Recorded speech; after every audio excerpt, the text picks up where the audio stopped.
Welcome to the EY NextWave Private Equity Podcast, where we explore what's happening now, next, and beyond in the world of PE.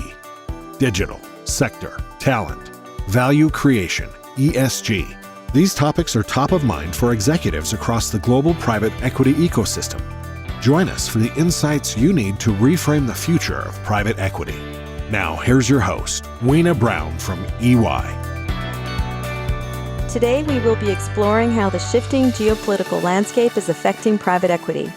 I am delighted to be joined by my colleague, Jon Shames.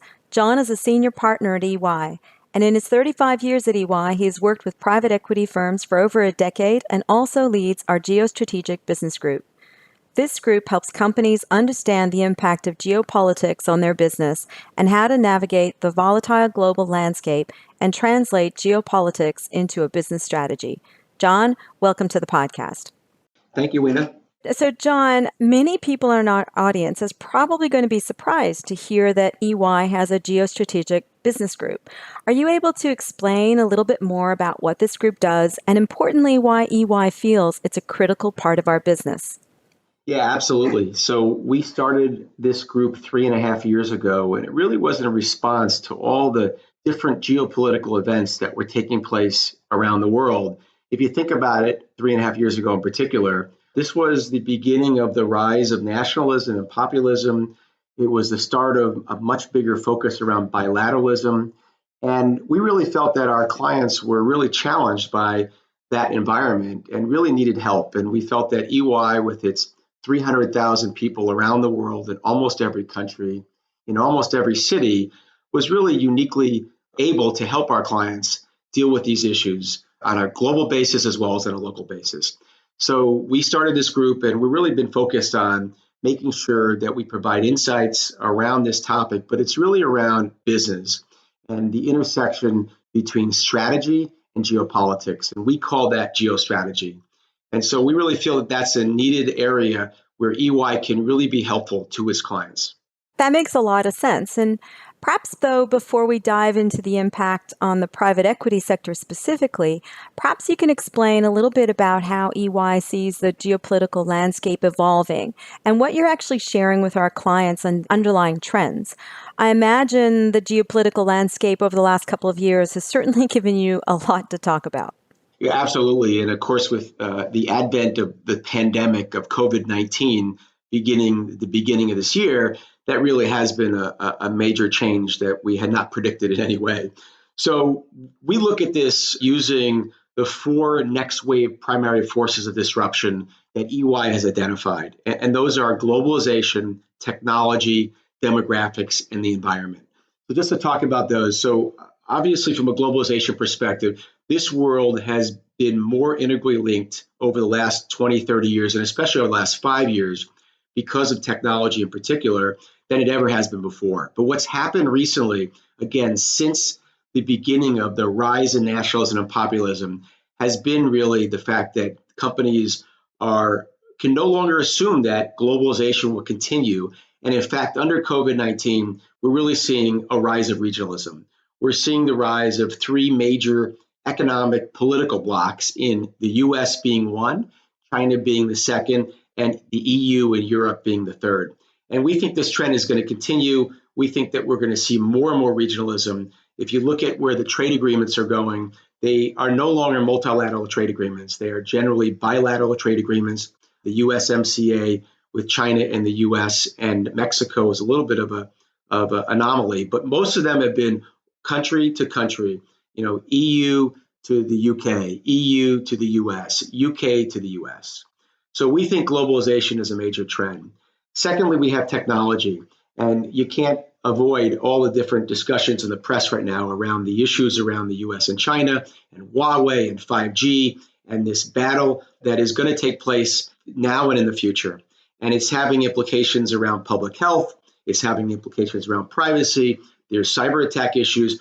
So technology is much more at the forefront than it ever has been before. And again, the globalization of technology is now being changed into the regionalization of technology. And we might be seeing 3 different blocks again around this topic. The third area we're following is demographics. And what's happening here is that older regions could potentially lose economic steam, while younger regions, like those in Africa, might really be countries that will have economic advantages over time. Now, this is leading to a lot of different things, especially under COVID-19, around the issues around aging, around the issues of political and social unrest, the implications on COVID-19 on the elderly populations. Will there be differences in terms of mortality rates? We're following all those things, but demographics is definitely a big topic. And then finally, fourth is environment. And while under COVID-19, climate change in particular has taken a back seat, we think this is going to rear itself more and more over time. And that while the world is struggling to deal with a collaborative policy that is global in nature, we do think that over time, there's going to have to be more and more focus in this area and more changes. And so those are the four megatrends we're focusing on. We're also focusing on different themes, and those themes are pretty obvious, but US-China relations is number one, trade and the impact to trade on all these areas is number two, and finally, with the beginnings of COVID-19 in 2020, that is also a major implication. Well, there is certainly no part of our society that geopolitical forces are not currently influencing. If we turn to look at this, though, in terms of private equity, can you share some insights into how geopolitics is creating challenges and/or perhaps opportunities for value creation at funds? Yeah, absolutely. And this is an area we've been spending a lot of time on. And let me just take a step back by saying that we recently partnered with the Wharton Political Risk Lab to focus around the topic of risk and geopolitical risk around the world. And as part of that, we did a survey in 2019, at the end of 2019 for the first time, and interviewed over 1,000 executives around the topic of where they see the world today, as well as what they're doing internally within their organizations. And as part of that, we did also do a number of these qualitative interviews, and we focused specifically in one of the areas around private equity. And we've taken a look at private equity in terms of how these organizations, especially the largest funds, are organized to deal with geopolitical issues. And then we spent some time interviewing three of them that we felt were best practices. And so from that, we learned a couple things. I think number one, we are definitely seeing that there is a shift from just worrying about emerging markets. So in the past, I would say when you talked about geopolitics, you really talked about emerging market risk. And what we're seeing now is that risk and those implications have really moved into the developed markets. And in fact, when you ask executives and participants what the greatest sources of political risk are, it's no longer that it's something to do with a third world country. It really is about the US. It's about China in particular. And even something like the advent of Brexit has resulted in a lot of different risks. Secondly, I think that the major PE funds have moved from focusing on the basic risks around, say, FCPA and those types of topics into a lot of other areas like reputational risk, regulatory risk, legal risk. And of course, a lot of this is encompassed around the focus around ESG. And so we really feel like that is a big area of change. And in particular, it's focused, again, not just on the emerging markets, but basically all the companies out there that are doing business, that have trade networks and so on. The third thing that we saw, and especially around those funds that we think that are at the forefront of best practices, is that they're using what's happening in the world around geopolitics and moving away from just worrying about risk and focusing on opportunities. And so they really feel that this is a differentiator in the competitive deal environment. For them to understand what it's like to do business in a particular country, a region, or around a specific topic, they really feel that they'll be able to identify new opportunities. And so to me, this is the advent of what I would call a macro risk, a macro perspective. And I think in the past, there was much more focus around the micro perspective. How is a company going to be profitable? How is it going to grow? How is it going to really help IRR? And now they're focusing on the macro opportunities out there and thinking about how interconnected the world is, and then being able to figure out how they can identify companies, regions, geographies, sectors that are going to benefit from all this change taking place now and in the future. So, given these macro opportunities and challenges that you've outlined, I'm wondering what firms can actually do to address these challenges? And specifically, how are you advising private equity executives to embed the consideration of geopolitical shifts into their everyday decision making? Well, and the first thing to mention is that, each one of these PE funds is different and unique. There is no standard way of going about doing investing and focusing and running a fund. Some of them are very centralized, some of them are very decentralized, some of them are very collaborative, some of them are not. So as a result, there isn't one answer for this. But what we do believe is that you need to have a geostrategy. And again, this is the intersection between having a strategy and focus on geopolitics. We think this has to be a proactive strategy. And it really goes around what we'll call the scan, focus, and act framework, which is that they really need to understand what's happening in the world from a macro perspective, and then focus on a particular industry or investing area to really understand the key performance indicators, the political environment, and understanding how companies are affected by that. And then ultimately acting by developing a robust portfolio of companies that kind of fit that criteria. I think specific to PE firms, it is really around setting the philosophy around how they want to deal with this. What kind of culture do they want around geopolitical issues? Do they want to have a centralized focus? Do they want it to be local? I think in the past, most funds, when they needed some expertise around a local issue, say they wanted to invest in a country in Asia, they went out and hired someone. They probably didn't have that person on staff. Well, that's changing now. Now teams have a macro group. They have a geopolitical group. They have people who are specifically responsible for these things. And so I think that's the second thing, is having a team, whether it's one person or 5 people or 10 people, who are focused on this specific topic. And then finally, I think that we believe that they need a process. Again, around the philosophy, but what is their process? How is this embedded into the investment committee discussions? What requirements do they need to go through before they can go to the investment committee in terms of understanding geopolitics? We think that's a really important part of this, and that's what we're advising our clients, is to think about it along those lines.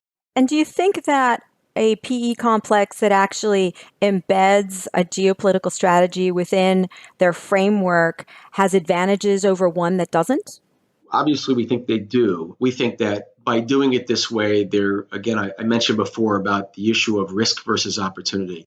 Geopolitics shouldn't just be about risk. It shouldn't just be about worrying about the downside. It should really be about driving this from an opportunistic perspective, from a proactive perspective, and being able to find opportunities out there that maybe would have only come out about because someone is thinking about it from a geopolitical perspective. So for example, it could be that they're focusing on a particular country that they really believe is going to be the beneficiary of, say, a US-China technology war. And as a result, they're going to be much more focused and willing to make more investments and maybe even pay more multiples around a particular company that's in a sector that's going to really be beneficiary, in a particular country. So we really do believe that there's an opportunity here to really set yourself aside from other firms by having this very strategic, very geopolitical thought process going on at all times. That's really interesting if you think about the geopolitical environment and its impact on investment decisions. So can we maybe explore this a bit more? I mean, you mentioned cross-border deals involving US and China. Are there other scenarios that have come up in your experience? And how have we worked with PE executives around navigating these situations? Yeah, well, if you think about it, the classic case is, you want to make an investment in a particular country and you're worried about, again, third world risk areas like corruption. And so there's a particular process that you go through in terms of reviewing documents, hiring consultants, hiring lawyers, having some local people get involved, reviewing media reports about that company and public records. And that still happens. But I think that many of these situations are much more complicated. And so you take a company that is doing business with US and China, whether it's a Chinese company or US company or elsewhere, and they have trade flows with those countries. They have trade flows with other countries. And so in that case, there's a lot more complexity out there. And I think that a fund that really understands these issues, that has a philosophy around dealing with them, has people centrally thinking about these topics, and then really getting involved locally, I think they have an opportunity to really win in the marketplace to invest in the company, as well as to succeed better in that company and understand it better. And so areas like scenario planning, a lot of this is qualitative, but there is some quantitative analysis that can be done. Enlisting external perspectives from a geopolitical perspective, not just from, say, an economic side, is another area to think about. And then there's just all the legal and regulatory issues that come about as a result of these. So I think there's a lot of things that companies can be doing differently. And I know that in our conversations with clients, this isn't just about, a deal is going to get done and you're just going to make sure that you understand it better. This is really about making sure that the deal makes sense. And I know that in some cases, we've seen that funds have not done deals and they've avoided investment because they've determined that the risks out there and the opportunities that might present themselves were just not in balance. And so we do see many examples like that. And I think you're seeing much more complicated areas than just the kind of the standard historical. We need to make sure there's no risks. You really need to make sure that there's much more opportunity out there in today's world. So thinking about that then, do you think that the deal teams and investment committees of today are equipped to take on this challenge of geopolitical change? What kind of decisions around talent need to be made to make sure that the right people are in place to help navigate through the geopolitical landscape that we're in right now? So I guess I would answer it by saying it depends. We've seen some funds that are very sophisticated, that have a centralized focus on geopolitics and well beyond that. And then we have other funds that really just do this on an ad hoc basis. I do think that some are better prepared than others. I do believe that in many cases, there's opportunities for improvement, but I do see that there's an evolution taking place. And so if we had this conversation, if you go back 10 years, none of these funds had anyone in this role whatsoever. And so today, a lot of the major funds have some element of this. It may be just using their government relations team, who are much more sophisticated about these topics than they were, say, 10 years ago, or it may be that they have actually specific individuals who are hired who have a global expertise and a global network to be able to dive deeper on these. So to me, there's no one answer here. It really does depend, but I see funds moving closer to being where they need to be. I think there's still a lot more room to go. And so, Jon, I mean, we've had a lot of conversations with our clients, and we've certainly seen a growing trend how companies are more purpose-led, and purpose-led transformation is a growing trend. Are we seeing that having a geostrategy ultimately helps private equity firms to find their purpose? And is it changing how they're working in society and how they're evolving? Well, in a lot of ways, the focus around geopolitics and geostrategy is part of a broader focus around, ESG. And so I do think that PE funds are, in particular, very sensitive to this topic and are doing more and more. We're seeing that there's much more due diligence being done on the front end around these topics than there ever has been before, for obvious reasons and for some not so obvious reasons. And we see this not only on the deal side and the origination side, but we see it in the portfolio in particular. And I think that, companies need to make sure that the investments they make are aligned with their purpose and with their intentions and how they want to be seen by the public and by others. That means that it's not just when they make the investment and any press around that, but it's around how the portfolio company responds and deals with issues over time. And we've clearly seen a big increase in reputational issues. And clearly, PE has not been immune to that. They have been, especially in the U.S., have been, criticized quite a bit for investments they've made, and they need to be careful going forward about how they deal with these things from a reputational perspective. So I do think that it's a topic on the mind of all PE funds. I don't know if geopolitics is always aligned with that ESG focus, but clearly it is an important part of making good investments that will return the proper amount of investment to their LPs. You touched on portfolio companies. Can we maybe focus a little bit on that? How much have you seen PE funds help or perhaps guide their investees with their own geostrategies? So I would again say it's mixed. I think that some funds are very focused on this area. They have operating teams. Some of them don't have as big operating teams. I think as a general trend, you're seeing most funds with operating teams, or at least operating executives or advisors in some way. But I would say that Some funds are much more proactive around this than others. I think all of them, when they do have a geopolitical focus, they have their experts available to the portfolio companies. We do think that this can be more proactive and be offered up in a different way.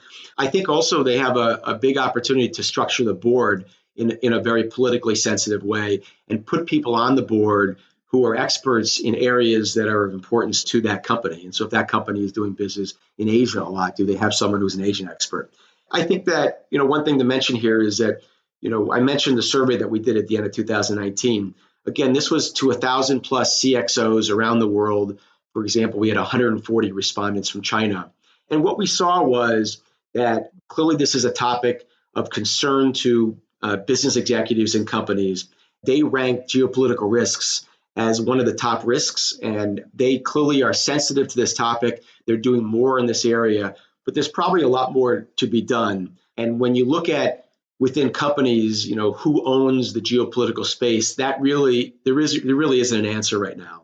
Every company does it differently, just like the PE funds do. And, we do believe there'll be some more consistency over time. But I think that a PE fund can help a company think through those issues. They can help a company make sure that it has the right tools to succeed in this area. They can help a company think about how to do scenario planning and dealing with political risk in a much better way because of the sophistication at the fund level, which probably doesn't exist in most companies, at least when they make the investment.